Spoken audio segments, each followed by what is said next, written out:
First of all, I express my deep gratitude to Lord Sharnbasava,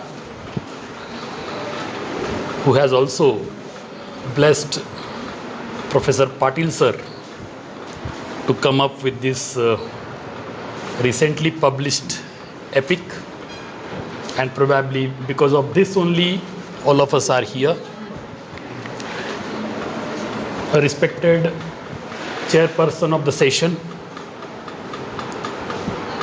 and all the respected professors coming from different universities and colleges, and my dear students. I must congratulate the organizing institution for organizing this international conference on the integral study of the epic Sharnbasava, the Scion of Mahadasoha. Friends, for the past couple of days or so, several deliberations have been done over here on this platform. Each and every professor who came over here dealt with a different aspect of this particular epic. And right in the beginning, I must proclaim that Professor Patil sir, who presented a session just before the lunch, has actually made my task easier. The reason is very obvious. Probably you might have understood right from my topic of the day itself that I am going to talk on my prayer to Lord Sharnbasava, the Saga of Life, Miracles and Bliss, which is provided in this particular epic right in the beginning. And usually all the epics that you find in literature begin with some or the other prayer offered to some deity. So here the topic that I am going to talk is all about the prayer only, and some of the elucidations, some of the examples that Patil sir has already quoted, I was thinking of like sir has taken away the core of my talk. And to be very frank, that is the fact. Because 3 to 4 quotations that he has taken up from the prayer, they are really very, very crucial as far as the formation of the entire section called the prayer of this particular epic. But anyway, I'll try my level best to give justice to this particular topic. And one thing is all clear, that this epic actually talks about the blissful life of Sharnbasava, the bounties that he has done in the course of time, especially to the common men and women of this region. Moreover, some of the miracles which are provided over here with all possible details, definitely creating the elevation of this image. And finally, we come to know about the bliss and how this holy soul leaves this mortal world. Ultimately, we are the men and women of flesh and blood. As sir has already pointed out, death is inevitable. We need not really worry and be afraid of it. One or the other day, we have to say goodbye forever to this particular world.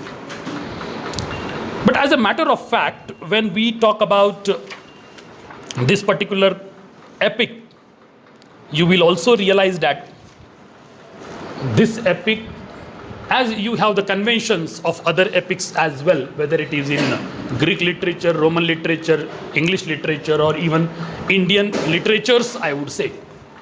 So sir has also created the hero image of the central character that we are actually talking about, that is Sharnbasava. So in the structural point of view, if you look at this epic, you have 5 different parts.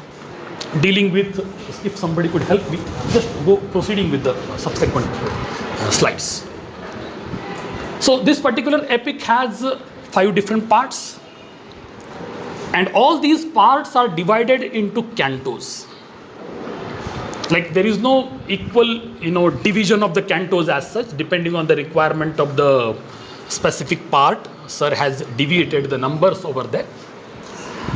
But you will find that in all these 5 parts, the whole of the life of this holy personality has been covered very successfully by the author. And we must congratulate Professor Patil sir for such a devotion that he had for the last couple of years or so, because as it is already pointed out by the previous speakers, that it was definitely a Herculean task and not really a joke to write such a fat book, giving full justice by all means. So in the structural point of view, please proceed. Just go ahead. Go ahead. Yeah, that's fine. As I said, in the structural point of view, each of the part lets you know about certain development in the life of the deity. As part 1 is titled as When the Divine Playfulness Unfolds.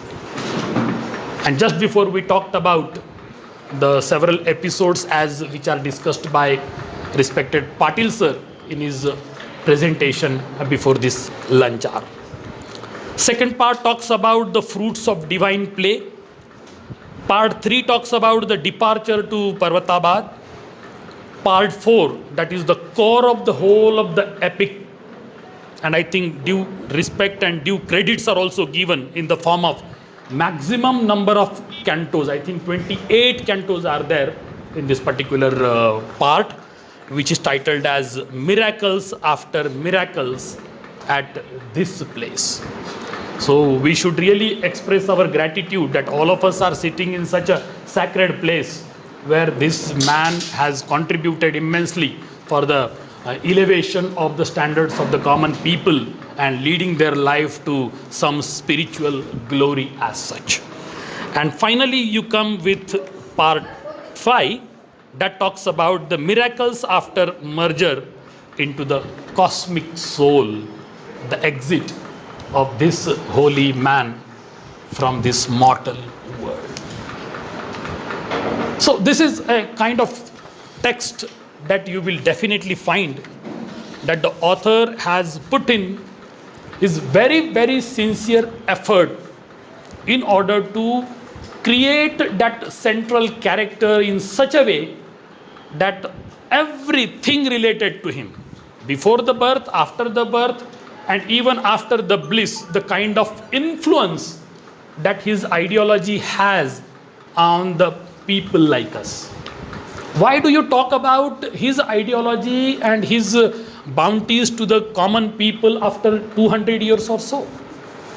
That shows the kind of contribution that he had, and it was not only for the time being when he was alive, but his contributions and his influence of his ideology is continued till date, and definitely it will continue to influence the people like us in the near future and distant future as well.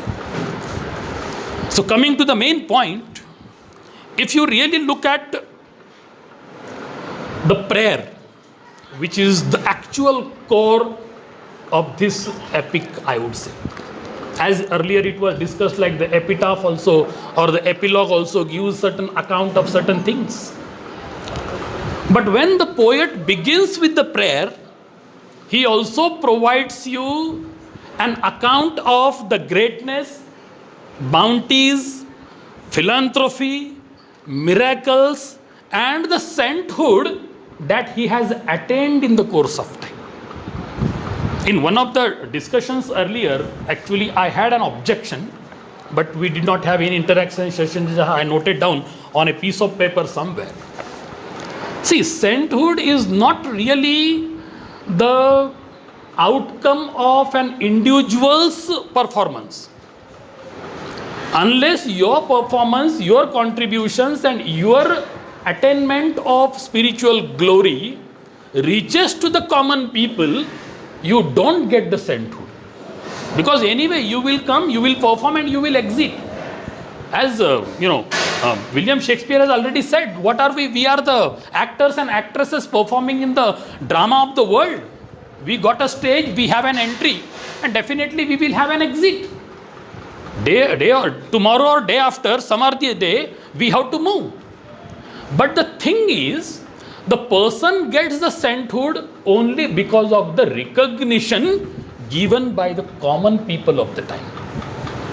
As you talk about some of the Mahatmas in our country, if you count the Mahatmas so far that we got on this land in India, they are just a few, can be counted on the fingertips. The first Mahatma that we got, that is Mahatma Gautam Buddha. So the world has to wait for around 2400 years or so, or maybe more than that.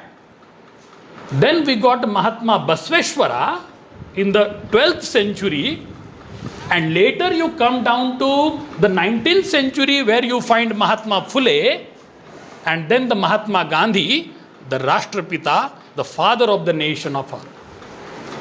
See, only these are the Mahatmas. If you really look at the people of this kind, you will find that the sainthood or the title like Mahatma, do you think that they themselves have assumed the title?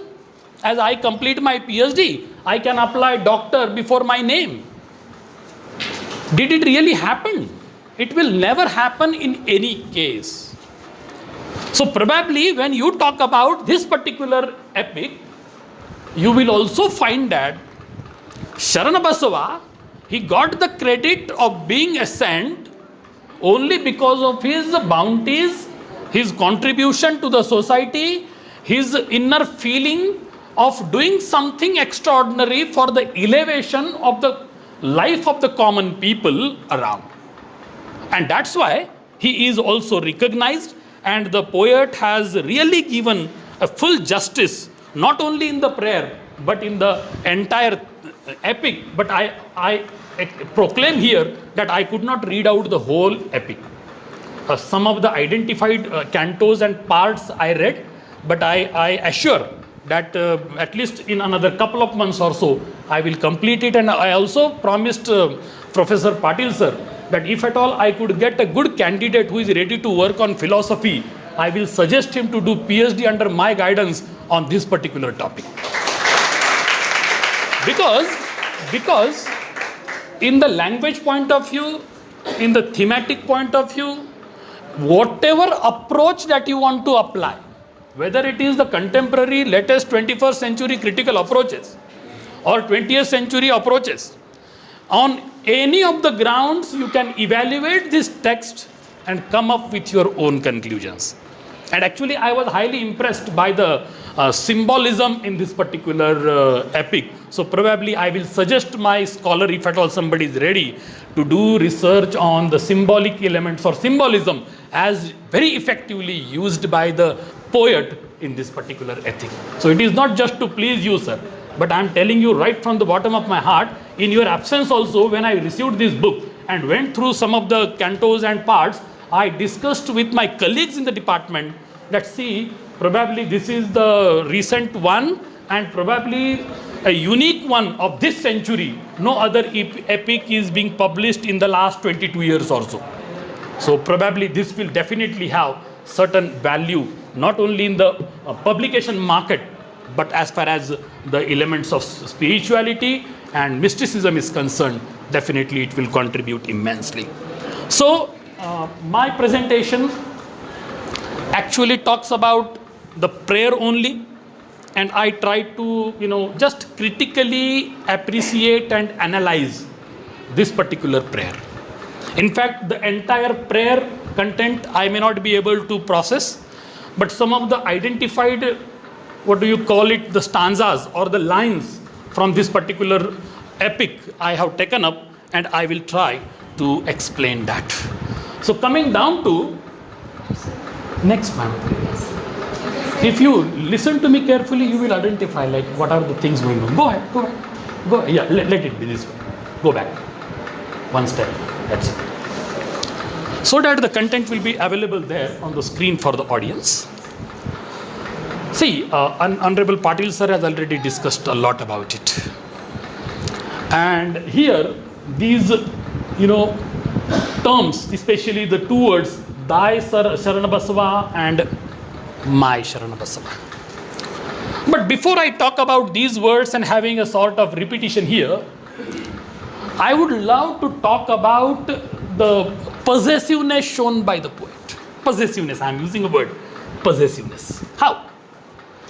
The title of this prayer itself is My Prayer to Lord Sharnbasava. See here, first of all, the poet is isolating himself from the rest. Now it is in the public domain. Once published, now it is in the public domain. It is our responsibility to critically evaluate and find out different connotative and denotative meanings of the text. It's our responsibility.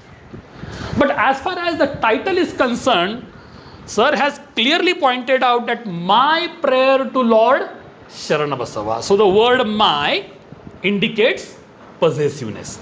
And see the beginning of the prayer also. The beginning is there with I. So I, my, mine, I hope you are the students of literature and language, so you know the difference between all that. So the thing is, when he begins with I, do you think that with an egoistic point of view, sir has used I? Not at all. First of all, he admits that I am your follower. I as an individual. I as the poet of this epic. I, the follower of your ideology. So this way, this I has to be interpreted. Generally we say that suppose you are going for an interview and introducing yourself, never say I. I shows egoism. But in this particular context, I is not giving you any connotative or denotative meaning having that kind of egoism with the expression of that particular word. Am I clear about it? Then you proceed with thy Sharnbasava, honoring thee, my Sharnbasava. Now you identify three very important words which are written over there in zigzag. Okay. Thy, thee and my. Okay. A zigzag fashion you will find over there. But all these are giving the due respect to the deity. The first word, as Patil sir has said, that he himself, the poet, agrees, submits or accepts that I am your Sharana.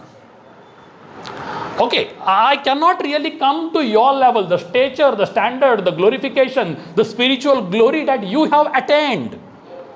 I may not be able to achieve that. I am just your follower. Let me be so. So probably thy Sharnbasava, honoring thee, my Sharnbasava. So in these three words, you will realize that the poet is trying to establish a kind of personal connectivity. Personal connectivity. He is not, getting into any other expressions. Straight away, it's a contact between you and myself. And probably the poet has used this I, thy, thee and my right in the first three lines in order to indicate that, see how submissive am I. See how much involved I am into your ideology, philosophy. Not for the namesake, not to just to write on a piece of paper in the form of poetry, but whatever values, whatever humanity, whatever spirituality, whatever bounties that you have done and shown us a path of life, all these things I do accept and I do follow in my own life as well. So that sort of submissiveness can be seen in the very first three lines. Now you just go further. This was also the quote taken up by Patil sir, and he has taken away my core of talk. But anyway, I will definitely give a different expression or point of view in this respect as well. See here, as long as he continues to talk about, first of all he surrenders that I am no one, I am nothing, I am just an individual who got an opportunity to live as a human being. And whatever that I do as a poet, whatever that I write on a piece of paper in the form of poetry, this is all your creation. It's not my creation. Because my faculties won't work. My faculty means my reasoning will work, my brain will execute me to write on a piece of paper. It is only because the ideas that you give, the inspiration that you give, the motivation that you give, and then only I am just a means to write it on a piece of paper. So that sort of submissiveness can be seen in this particular prayer. And if you refer to this particular quote from the prayer, the poet says, lyrics, exclamatory sign, pieces of my prayers, exclamatory sign, oh mere babblings of an infant, exclamatory sign, call them thou whatever name thy may. Your life I wish would be carved in words, though makes no difference to thou, but for me you live there in verse, though blank forever. As sir has very beautifully examined all these lines over there. But as a matter of fact, if you really have the intrinsic understanding of this particular one, it will also motivate you a lot that the poet has agreed that whatever faculty that I have, when I apply and I put all these ideas on a piece of paper, you must be thinking that a child is simply talking about. The thing is, I may have the childlike simplicity. However you take it, it is your concern. He tells to the deity. And you will find that this prayer is also a sort of, one-way interaction with the assumption that there are the replies from the holy sacred man. Okay, you will also feel it. When he is using such kind of expressions and says that, see here, call them thou whatever name thy may. Thy may means you may name it however you want. Okay, you may call it a worthy task. You may call it a futile task. Whatever title that you want to give it. Okay, but my passion, my inclusiveness, my intention is very clear that I am going to write everything about you on a piece of paper. But when I was going through, I just found like a sort of paradox is also taking place. At one point of time, the poet says that whatever that I write, that it is only because of you. My faculty won't work. It is it is the inspiration that I seek from you, and then only I am able to write it on a piece of paper. But to some extent in between, I find like the poet himself is convinced that I am going to write it and on my own. So maybe, I don't know, only the author or the poet can define it better, but I am trying to just raise the doubt that I had in between, because here you will get it clearly. When the poet says, whatever name thy may. Okay, it is up to the deity to name it however he wants, whatever he wants. But now the poet says, your life I wish. So it is whose wish now? To write it on a piece of paper?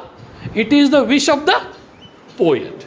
So that way I find like whether it is creating a contradiction or whether it is really leading to a paradoxical kind of expression. So only ultimately, the last session probably in the valedictory, Professor Patil sir will definitely address so many queries which are also raised by the earlier presenters here, or else which are being requested by others or the audience as well.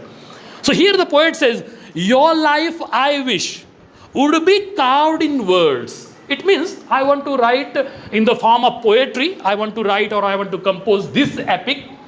Okay, so it is the wish of the poet. Now it is creating a contradiction.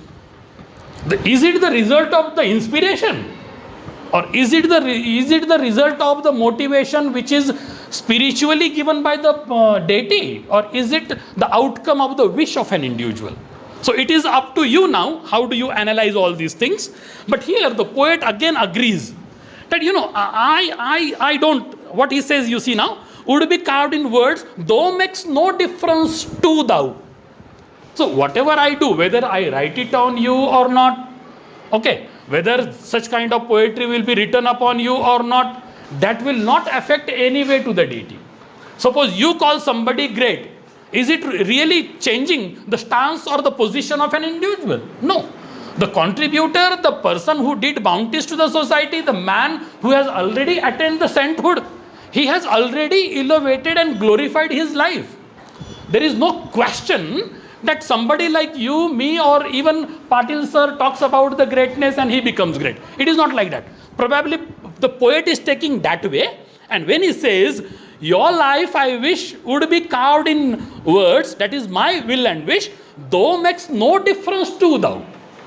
So whether I write it or not, okay, it is not going to affect the deity.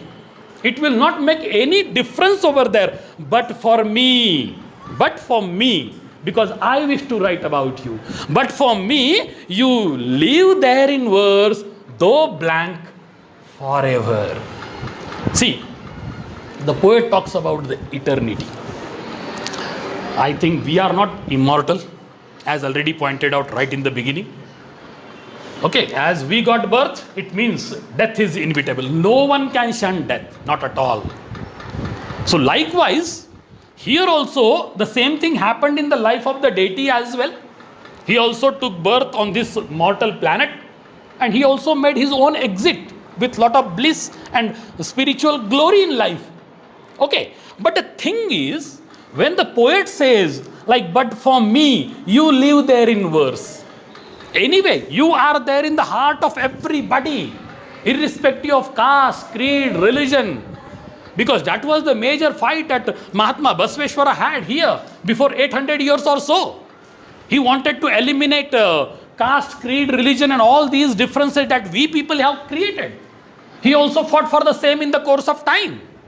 But the thing is, here the poet is trying to tell that already you are immortal, your name is immortal. Whatever contributions that you made, they are also immortal. But I want to make it immortal. I want to keep your name in the form of poetry forever. I may go some other time, but in the form of the book, in the form of the epic, along with the content and the subject matter, I will also live together with you. That is, you are already immortal, but you are also making me immortal by the means of writing this particular book with your own, with your inspiration and motivation. Why do you study William Shakespeare even after 400 years? Why do you remember Geoffrey Chaucer? You can find a couple of photographs here on the wall. Why do you remember them? You know, they have already gone. They have left this world, but they are still alive in the form of their books, in the form of their literary contributions, and probably this is also a means of making yourself immortal. But here, this deity is immortal because of his social approach to elevate the standards and living style of the people. So it can be interpreted in this way. In fact, there are multiple approaches. You can apply, social approach, you can apply Marxist approach, you can apply, because we talk about Kaya Kave, Kailasa and all that. Okay, so you have different approaches there that you can apply and interpret this. So let us proceed further, ma'am. Then you have a couple of lines on the screen. You visited me many moments in nights fused with mystical moist. Again, this particular, these two lines are also discussed very effectively by Patil sir. But here what I found is, the poet says, the poet proclaims that anyway, you have left this world around 200 years or so, but you visited me. It means there was a spiritual meeting between the poet and the deity. I don't know whether it can be interpreted as that I visualized dreams and you were in my dreams and gave me the inspiration to write this book, or else you inspired me to do something extraordinary for the sake of the common people of this region, and let it be in English so that my ideology will spread automatically throughout the world. Because whatever is written in Kannada, probably it is limited to the state or maybe to the neighborhood state wherever Kannada is being read or listened. Okay, so by this means now, the message of the Holy Soul is expanding the boundaries of this state and country and going all the way at the international level. So I would request, sir, to send this book to the Booker Prize or to send this book to any other international platforms wherever they are giving credit to the first publication or first creative writing. I can assure you, sir, based on this value, whatever content that you have processed and the kind of ideology that you have promoted, as you have received guidance and spiritual motivation from the deity, it will definitely achieve some pinnacles in life, no doubt about it. So it's a humble request from my side to the poet. But as the poet is saying, like, you visited me many moments. What do you mean by moments here? Moments can be interpreted differently. When you say, like, do you think that writing this book is the matter of a minute or two?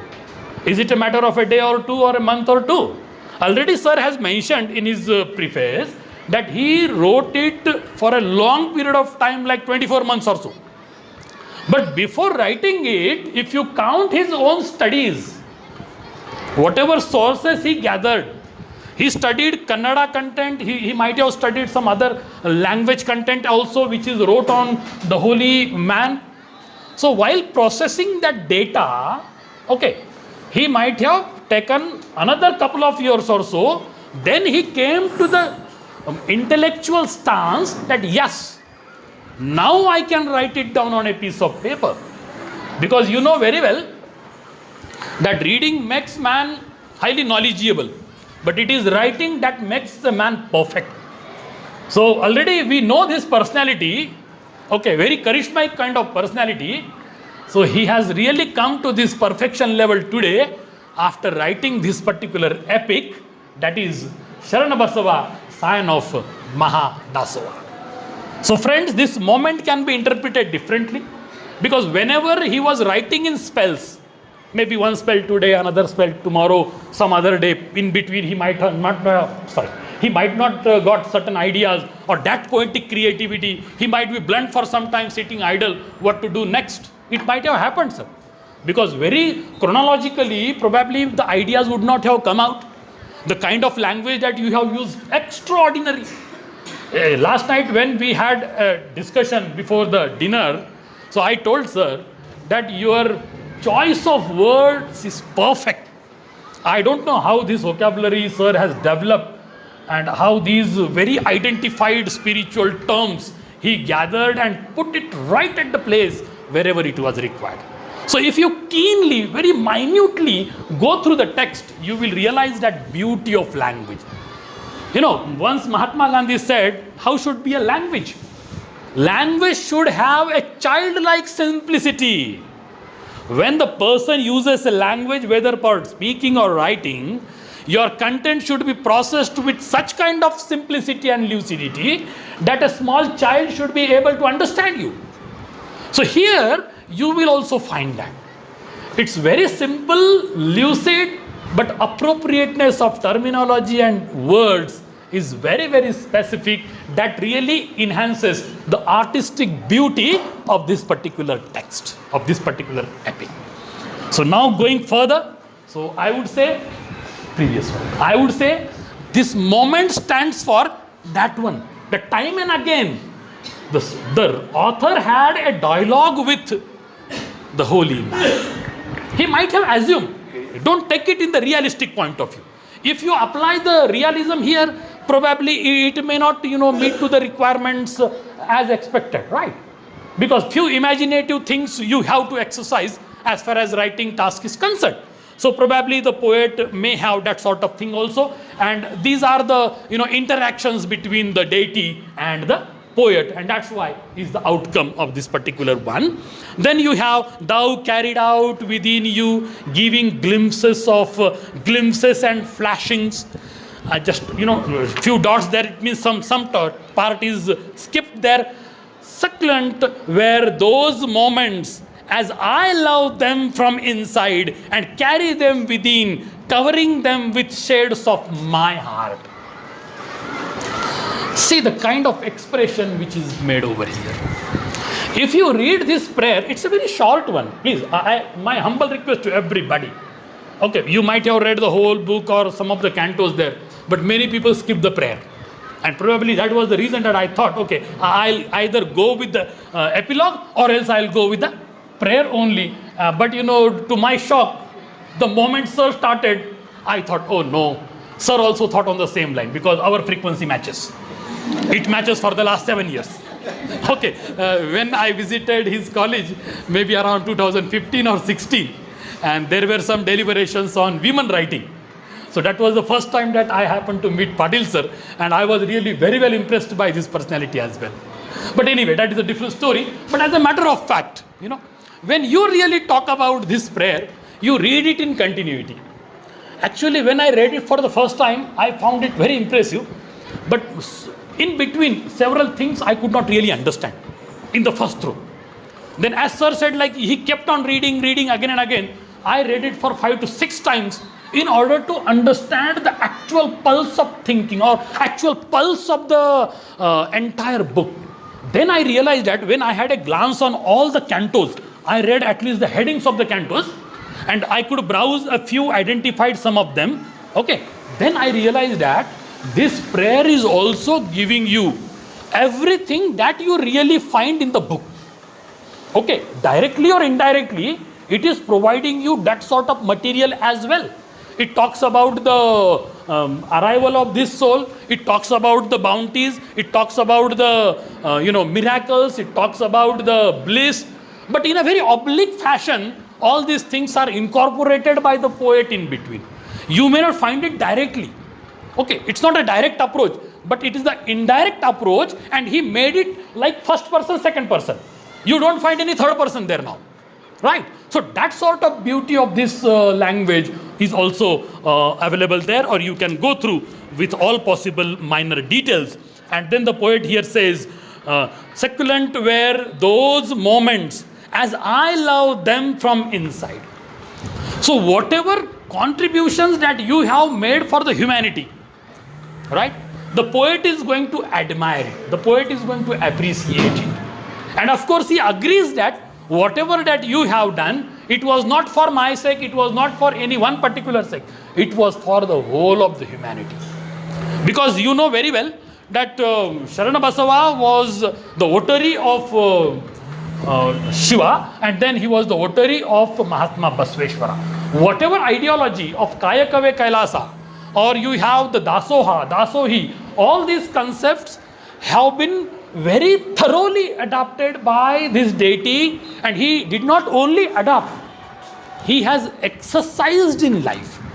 See, in principle, accepting something and putting the same principle in reality, in execution, in practice, these two things are different. In principle, I may say so many very big things in order to impress you all. But if I am not going to follow these principles in life, then what is the use of it?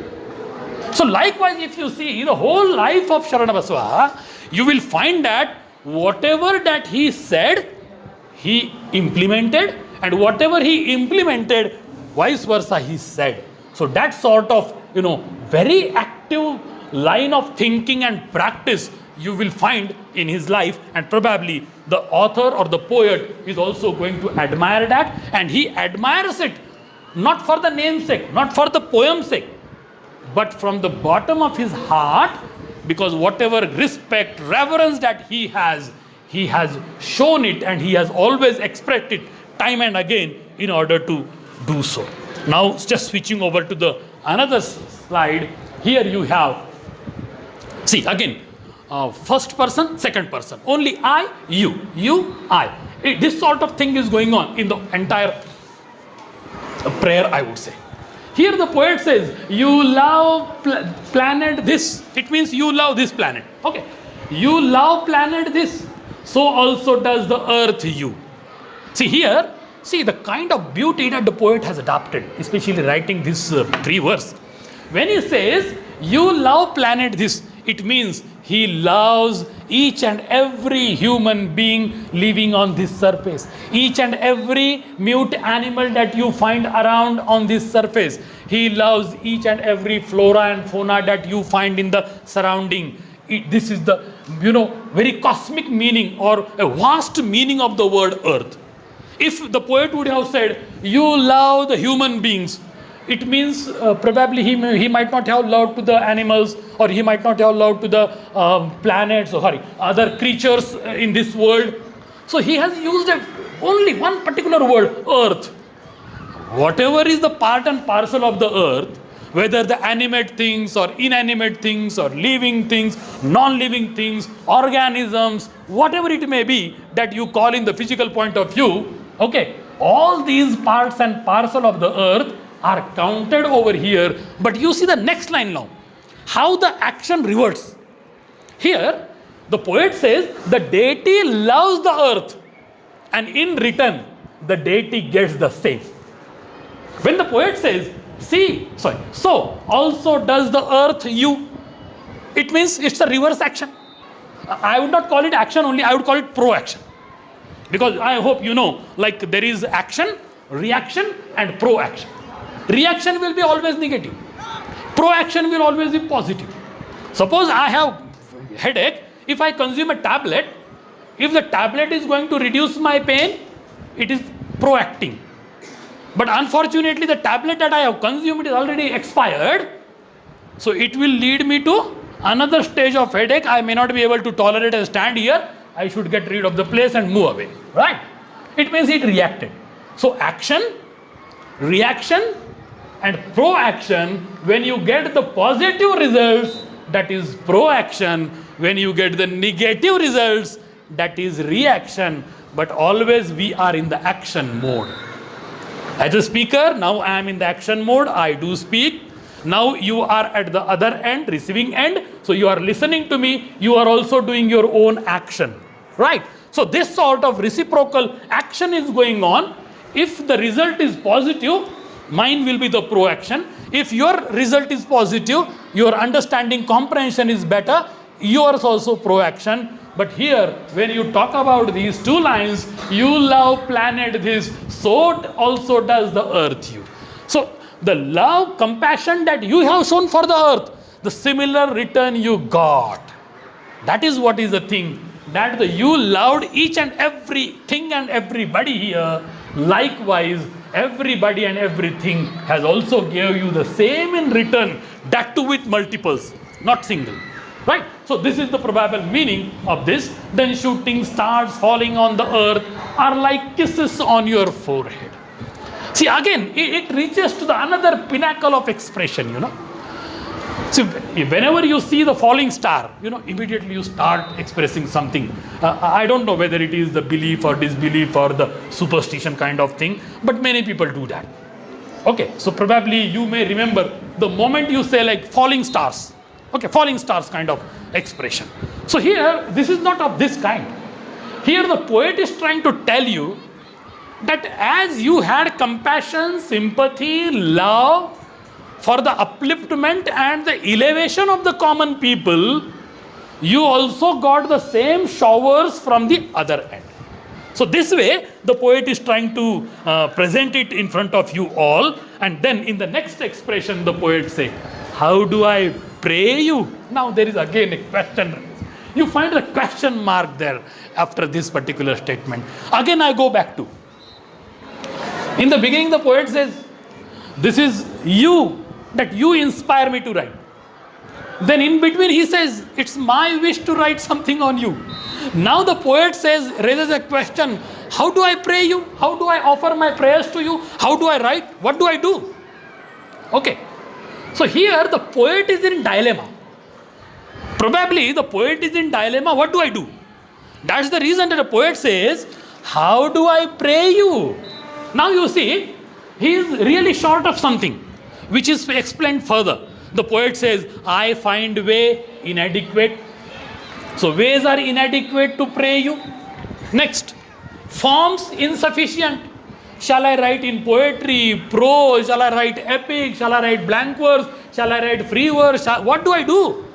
I am also short of it, unable to decide what kind of writing should I really do. Time enough not. It means time is not enough. So I get only 24 hours a day. I have my own commitments. Okay, I have my resting hours. I have my professional attachment and responsibilities. So I don't have sufficient time to write on you. What do? Then the poet says, words too weak. If the words are weak, I think you will not be able to impress the people, and you will not be able to say anything about it. So these are the questions which are raising head in the mind of the poet. And that's why the poet says, finally, you see, and similes look ineffective. Similes in the sense, don't take it only similes or only metaphors. Poet is thinking that, okay, all the poetic devices are also not capable enough, not effective enough to say something about you. So this is the interpretation that you find over here. But the first line of this particular expression at least says, how do I pray you? Shall I just chant whatever prayers are already written in Kannada? Okay. Or shall I just chant whatever is normally done, and I will come with a coconut, offer you a coconut, express something and go off? How do I pray you? So these are the questions which are raising head in the mind of the poet. So finally he comes to a conclusion. After having all these questions in mind, he finds a solution, no doubt. He finds a solution only because of later on, in the further expressions, you will realize that he gives whole credit to the deity. Whatever words that I am writing, it is because of you. When I am using the pen to put it on a piece of paper, it is only because of you. I am just a means. Okay, as you know, when there is a dialogue between Arjuna and Krishna on the surface of the battlefield of Kurukshetra, your Arjuna puts down all his weapons and decide that I am not going to fight because my kins, my relatives, my brothers, my gurus, I am not going to fight with anybody else. Forget about it. Now I have already lost the battle without really going against anybody, putting myself into action.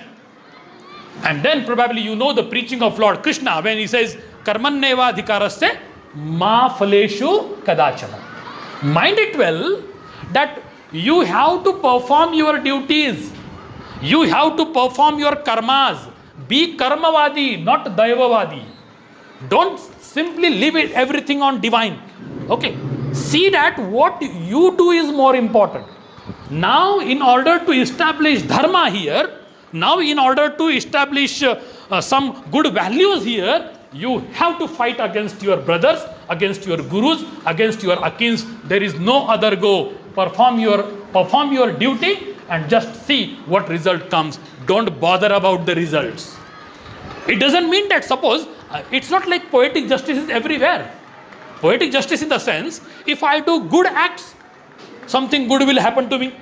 If I do bad acts, bad will happen to me. Not essential. Sometimes you do good, but something bad may happen in your life. Sometimes you may do bad, some good thing may happen to your life. Because poetic justice kind of thing is not there. हम कहते हैं कर भला सो हो भला. Okay, I do agree. It encourages you in order to be on the righteous path of life. All the religions in the world will never teach you to follow Shaitan or to follow Ravana. Already sir has pointed out that nobody will decide, okay, my son is going to have the name Ravana. Because Ravana attitude, Meri bhi meri, teri bhi meri. So this sort of approach was there. It means, because see, it is the usurpation, right? He has his own wife, that is Mandodari, but in fact he had an eye upon Lord Rama's wife, and he just forcefully brought her here to his land. So this sort of attitude, why don't you decide then your daughter will have some of the name of a Rakshasa? You have multiple Rakshasas. Narkasur, okay, my son will be Narkasur. It will never happen.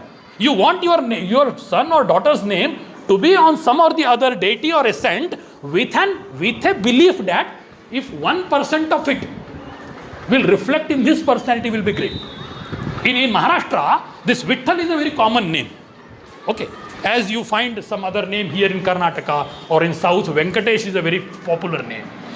Jnaneshwar is also a popular name in Maharashtra. Jnaneshwar, the Ishwar of knowledge. Okay, the Lord of knowledge. So if one bit of it, because Jnaneshwara was the contemporary of Lord Basveshwara here. Okay, not Sharnbasava, Lord Basveshwara of the 12th century. So both were the contemporaries. He also fought against the same as Lord Basveshwara fought against over here. Okay, so these are the things, but as a matter of fact, if you look at this, you will realize that the poet has his own doubts, he is trying to clarify, later they are clarified, and then he shows that kind of submissiveness that, okay, I am anyway helpless, I am a common man, okay, I can't do anything unless you give me inspiration. So as long as you give me inspiration, then only I will be able to write something on a piece of paper, otherwise it is impossible for me. So this sort of surrender, this sort of submissiveness can be seen in the prayer also, when the poet later says, you clapped and cheered and praised. See here, what is that you stands for? This you stands for the deity. Not to you, not to me, not to anybody. It's a dialogue between the poet and the deity. It begins with I, in between you have thy, thee, my, you. These pronouns are very peculiarly used by the poet to give you the impression that whatever this prayer is all about, it is just between me and the deity. No other person, no other element, no other thing can interfere with this. So this sort of sense can be here. So when do you clap? If you like something, then you clap. When do you cheer up? When you want to, boost up the morale of somebody, you cheer up. When do you praise? When you like something, then you praise. So these three words, like you clapped for my act. You cheered for me so that I'll boost up my morale and do something well. Then you praised me, whatever activity, whatever writings that I adopted in order to write whole of your life. So here the poet says, when I conquered means I had a doubt, so many doubts in my mind, what to do, how to execute, how to write, what not to write, what to write. These were the doubts in my mind. But now all these doubts are clarified. Now I have come to a condition, my mind is cool and calm, got the spiritual ideas. Now I am going to put it on a piece of paper. Fantastically, the things will move on in the right direction. I am going to write it because of your inspiration. And then he says, I conquered. When I conquered means when I won. When do you win? When this outcome came out. Now this is in the public domain. But as long as he was writing the last word of this particular epic, when he wrote the last word and bowed before the deity, hey you God, you have given me the inspiration, my Hercules task is done. Thanks for your blessings. So that is the meaning of the word when I conquered. Okay, you might have heard about the way Sikandar was trying to conquer the whole world. He had the kind of passion to win the world. But ultimately what happened to Alexander the Great? Okay, he came to India, he went off. Okay, he realized what kind of blunder or mistake he was doing. He went back. While going back near Kabul, he passed away. But before dying or before death, he wrote his will. Mrityu Patra or Ichha Patra, whatever you call it. He wrote his will, and what was there in the will? He said that after my death, please, those who are doing the procession rites or final rites or last rites, keep my hands out of the coffin and keep them empty. Let them be like this. Some of the ministers, those who were very close to him, they had a doubt why Sikandar is saying like that. And one of them anyhow composed his strength, composed himself with a bold approach. He said, why my lord? Why do you want your hands to be open like this outside the coffin? Then the answer given by Sikandar was really very particular. You will also admire that. He said, let the whole world know that this is the last rite procession of the world winner, that is the conqueror of the earth. He came with the body of flesh and bones. That also he is leaving behind here. Either it will be cremated or buried. So khali haath aaye the hum, khali haath jayenge. I hope all these youngsters, including you all, you may know the meaning of that particular word. At least we came with the body of the flesh and blood, but that too we just leave it here and go off forever. So let the whole world know that I am the world winner. लेकिन जा कैसे रहा हूँ? खाली हाथ जा रहा हूँ, कुछ नहीं पड़ा ये माया जाल में. ये मेरा है, ये प्रॉपर्टी मेरी है, बंगलो मेरा है, मैंशन मेरा है, 10 किलो सोना मेरा है, मेरे घर में सोने के चांदी के प्लेट्स है. You are not going to carry anything with you all. Okay, whether it is Adani, Ambani, Bill Gates or any other bloatocrat in the world, ultimately खाली हाथ आए थे और खाली हाथ ही जाएंगे. That is for sure. Let the whole world know that I am leaving this world empty-handed. That was his perception behind. And that philosophy he learned not from Greek. He learned it here on this holy land of India. Okay, so these are the things, and probably the author is also very, very particular about all these things. So when he says I conquered means I complete this titanic job. Okay, once I complete, then I will take a sigh of relief that yes, whatever I have started with, whatever activity that I began with has come to the final stage, and now I feel that I am really successful in all my endeavors to write about this deity. Now switching over to the next one. Okay, thank you. Excuse me.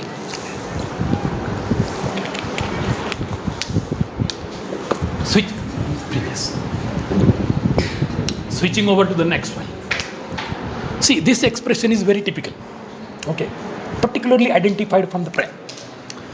What the poet says, my Lord, your hands are more generous and gracious than anything else. Your grace is the cause for all that I am today. Who am I? Who am I? Am I means poet, not me. Who am I? I am nothing. As your Thomas Hardy says, what are we? We are nothing. We are the mere toys of the hands of wheel of fortune. Nashib chakracha hacche khelne. It means your life is totally operated by the will of fortune. What are you? You are nothing.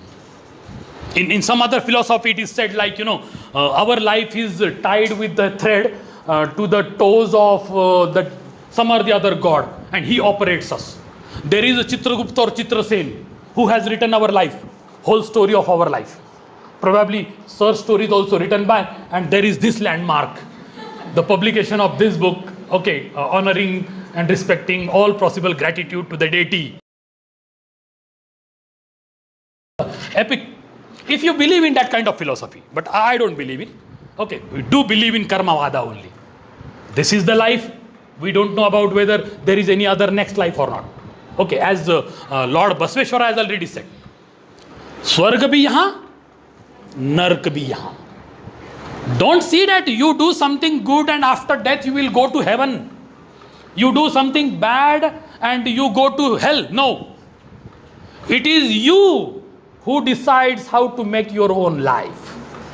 If you are on the righteous path, you enjoy the glory of life. If you are on the vicious side, you do experience the same. The people will come to know about your evil side. And Milton says basically man is evil, and I think everybody including me has to agree, yes, we are basically evil, but it is the culture that has made us aware of the difference between what is good, what is bad, what is vicious, what is virtuous, and that's why we people try our level best to be on the virtuous side than being on the side of the vice. V-I-C-E, not V-O-I-C-E. Side of the vice, V-I-C-E. The opposite of, the antonym of virtue. Okay, now when I said like Sanskriti, when I say like culture, what do you mean by Sanskriti? Whenever I talk about this or think about it, I simply find one expression there. Sanskar yukta kriti means Sanskriti. Culture with proper nurturing of an individual. So your parents will always do good sanskaras on you, virtuous sanskaras upon you. Sanskar means sun stands for good. So don't you think that the hell is here, heaven is here? Nothing after our life. Who knows? As Sir has pointed out, is there any astrologer that suppose somebody is born, he will write about the life of the person. Is there any astrologer writing what is happening with this man after death? Okay, anyway, we cannot conclude that this is going to be the date of my death. No one can say so. Even the astrologer himself also cannot say so. Right? But the thing is, how many of us put an effort, okay, let me know after death whether I am going in the form of a bird or an animal, wild animal or any other pet animal. Is there any inquiry of this kind? Do we do that? We don't. So the thing is, here you believe in your own karmas. Okay, so your action, you should put it in the right direction. See that how far they are on the ethical standards, the moral standards which are socially acceptable. But the thing is, one good thing for me, not essential that it is also equally good to you. I'll give one simple example in this respect. As there was a reference to the Ramayana, you know about Bibhishana, the brother of Ravana. Do you call him good character or a bad character? Do you call him a good character or a bad character? Of course good. Why?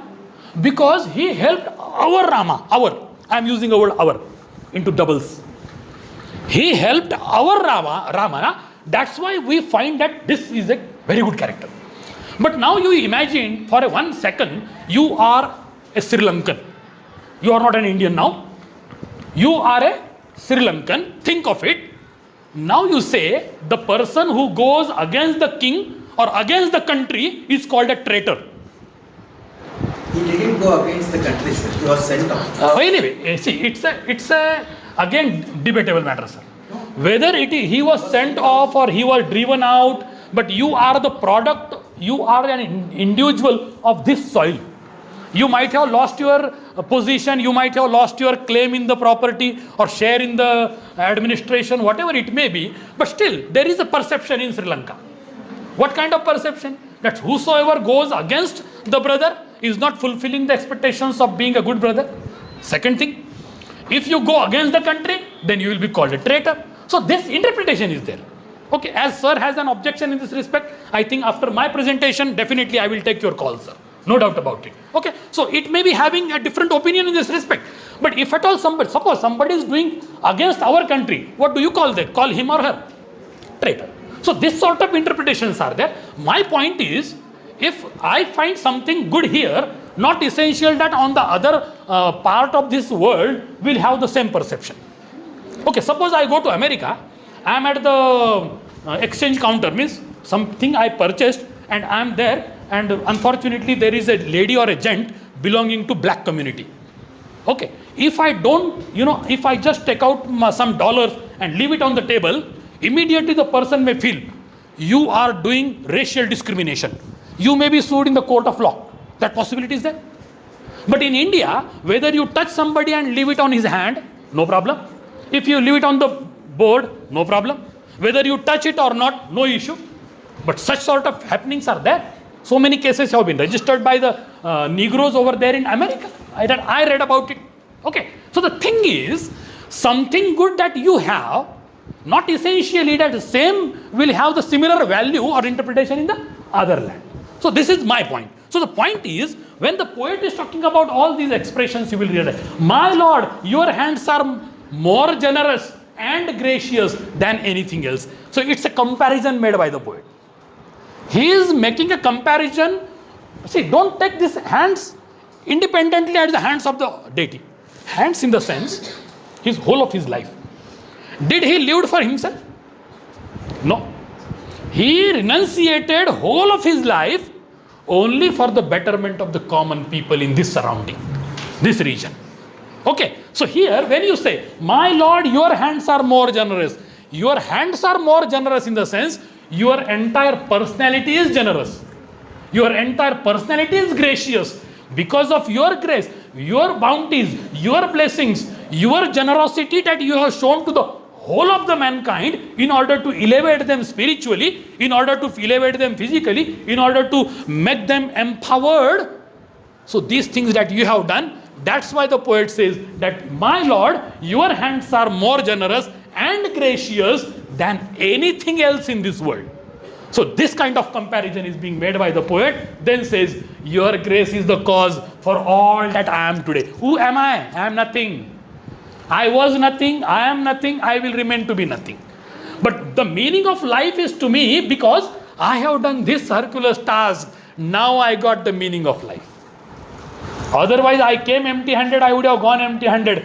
Today, at least I can say I offered my prayer to the deity in the form of this epic. Now it is really, something or the other to my credit. So whatever am I today? Sir was the professor of English, principal, got retired now. So now he has another identity. What am I today? I am a poet of this, what do you call, epic. Now this is the another identity that the poet has got. So is it because of himself? Already he has surrendered that whatever I do, it is because of you.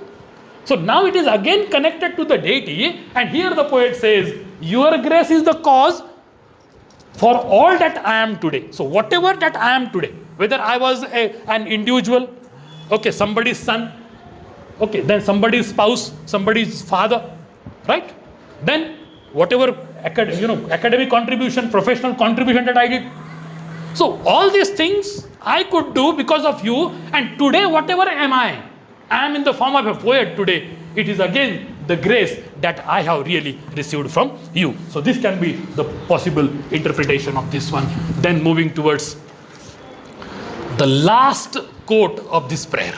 Again, in between I skipped. I told I will not be able to discuss in 1 hour the entire prayer. It needs minimum 3 hours, to be very frank about it. Right? So the last quote that I have here now, a garland of my devotion. Now, the poet is calling this epic as garland. Am I right, sir? So this word garland stands for the epic. So whatever that I have written, now I am going to offer you as the garland. So this is the prayer that I want to really offer to you. Now it has taken the form of a garland. If you go to a garden, you pluck so many flowers, right? Maybe of different types, different kind, different fragrance. But will it have any value if you have multiple numbers, multiple colors? But now look at that garland. It has yellow shade, white shade, properly, put into one thread, and that is creating a different impression itself. A different, it gives a different look as such. So garland and having, multiple number of flowers in your basket is a different thing. So here the poet has said, I have also brought so many things together in the form of cantos, in the form of 5 parts. 5 parts, in total you have 61 cantos. Are they not the flowers? Some are small, some are big. Parts are the bigger one, bigger flowers. Okay, your cantos are 61 cantos are there, smaller flowers. But all these cantos and parts are brought together, formed into one thread called a garland. And so finally it is called an epic. So the poet says, an epic of my devotion means the garland of my devotion, dedication. Okay, it is a devotion, it is a dedication, and this kind of thing is not possible unless you are dedicated, unless you are devoted. And then the poet says, and soulful submission in a form called epic. Now you see, the poet calls it epic. In fact, he began with the word garland. But finally it has come out in this form, to which the world says an epic. Okay, this is the terminology that we get in English. You may call it like Mahakavya in Sanskrit or Kannada or Marathi. Right? So this kind of thing is there, and this is my final outcome, depending on the devotion, dedication and soulful submission from my side. But who is the source of inspiration? Who is the source of inspiration? It is the deity, it is you who is the source of inspiration. Without that, I would not have even written a single word. I might not have even thought of this title, Sharnbasava, the Scion of Mahadasoha. I did not even know, even though I am the professor of English, I did not know the word Scion. The moment I received this book, first thing that I did is I searched the meaning of this particular word. To be very frank, I am not an encyclopedia or a kind of dictionary, and I hope nobody even here sitting right in front of me claim that nobody can be the dictionary, knowing all multiple lakhs numbers of words in English. That too somebody has really mucked up. Impossible. So the thing is, this is how the poet has said and concluded, accept it, my lord. Now this garland is ready. This epic is ready. It is already offered over there. Okay. So accept it, my Lord, as a humble pie. Sir has also interpreted this. As a humble pie from thy. Thy means your. Who is that? Little living being. I am a little living being. Sir, even though he has got so many things to his credit, as the professor of English, as the administrator, now as the dean of this university, he has got so many credentials, but he is very humble. He will not be boastful to say, as somebody has read out my whole profile giving full details. As it was requested for me, I provided. I never thought that it will be thoroughly, discussed and debated and kind of thing will be let known others that these are the credentials of this man. I don't know how far I really be suitable to that kind of introduction. But the thing is, sir is not at all boastful about his acts. He is really very thorough gentleman. I appreciate in my life only 3 to 4 people for their humbleness, straightforwardness, transparency, and the perfect decency. When we were traveling together, sir and myself, in fact, sir was in different car. We were both traveling in a single car. So we had the same talk. We were talking about your personality. Personality as such. The style of speaking, the style of dealing, the way you work, the way you execute the people, the way you handle the people. Probably your persona is like that. The moment we have a glance at you, we are done. We are finished. Okay, we submit and surrender ourselves. So this sort of thing is there. And probably the poet is also saying here, see, I am a little living being. So please do accept, do admit whatever best I could do because of your persuasion, so your inspiration, motivation, guidance. Now this is my prayer in the form of this garland, that is the epic, and this is the probable. I don't know, I cannot claim that I have really given justice to some of the identified bits of this particular prayer, but I tried my level best to talk about it. As a matter of fact, if you just go beyond that, just switch over next. If you go beyond that, you will find that the poet, just to conclude, the poet is trying to express his gratitude to the deity.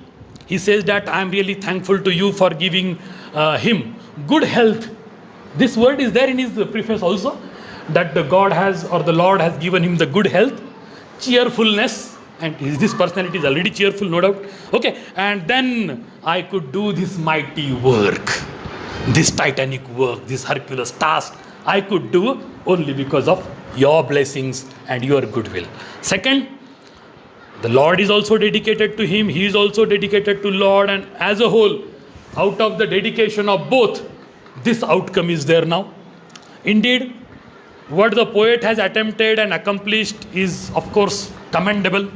Already I have admired right in my beginning the kind of language, the kind of expressions, the pinnacle that the poet has achieved throughout this text is extraordinary.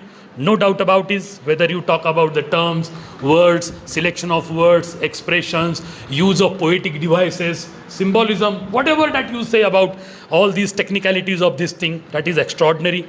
Secondly, the epic tries to establish the divine ways of the Lord in human life. Of course, it is difficult to achieve that kind of stature in our life. We are the common men and women, right? But spiritual glorification is not actually possible. It is not a cup of tea for everybody. But if at all you submit yourself like this, as Sir has been very submissive and throughout he has dedicated for this work, so that way also we can attain that glorification. The poet's deep and abiding faith in the Lord Sharnbasava is indicative. Throughout the textbook, there is no deviation of ideas. The kind of concept that he has taken up in the beginning, till end it is continued. Okay, there is no deviation at all. The poet has the deep respect and reverence for this deity. Of course, we too have, and probably because of his blessings only that I could develop couple of papers on this topic, and the credit goes to the poet of this epic, and of course the blessing that I received directly or indirectly from the Lord. The poet also deals with these philosophical implications of writing this epic, and it's all possible because of the encouragement and the motivation that he received from this particular deity. So finally, just to say a few more words. Next, madam. And then you have next one. Okay, just go back. The epic is characterized by the universal appeal. It is expected in all the epics. You will find that unless there is the universal appeal, it will not be given the credit of being an epic. Okay, so this book definitely has universal appeal. Artistic expressions achieve its pinnacle. Spiritual and eternal pleasure is found throughout the book in all 61 cantos and 5 parts. The aesthetic value is there, aesthetic pleasure is there. Aesthetic pleasure and values of Lord Sharnbasava have been pointed out and presented in a very decent manner. Effectivity of writing throughout, it is characterized, no doubt. And finally, it is portrayed, that is the central character of this particular epic, that is the hero of the epic, that is Sharnbasava, has been portrayed by the poet very fantastically, very interestingly, and he has given the operative expression to the values of Lord Sharnbasava. So finally, I have only final source, that is the primary source of my talk and of my paper. So the credits are due to you, sir. With the blessings of Lord Sharnbasava, I could really, critically analyze and appreciate this prayer. Once again, I express my heartfelt gratitude to everybody because you have been here for the last 1 hour. Generally, I avoid speaking after lunch. In fact, to ma'am also I told, okay, Usha madam I told, please don't assign me the session after lunch. But I don't know whether, maybe it is because of Lord Sharnbasava that I was forced to do only after lunch. But anyway, I hope I did not make you sleep. Okay, so nice of you. So once again, thank you very much.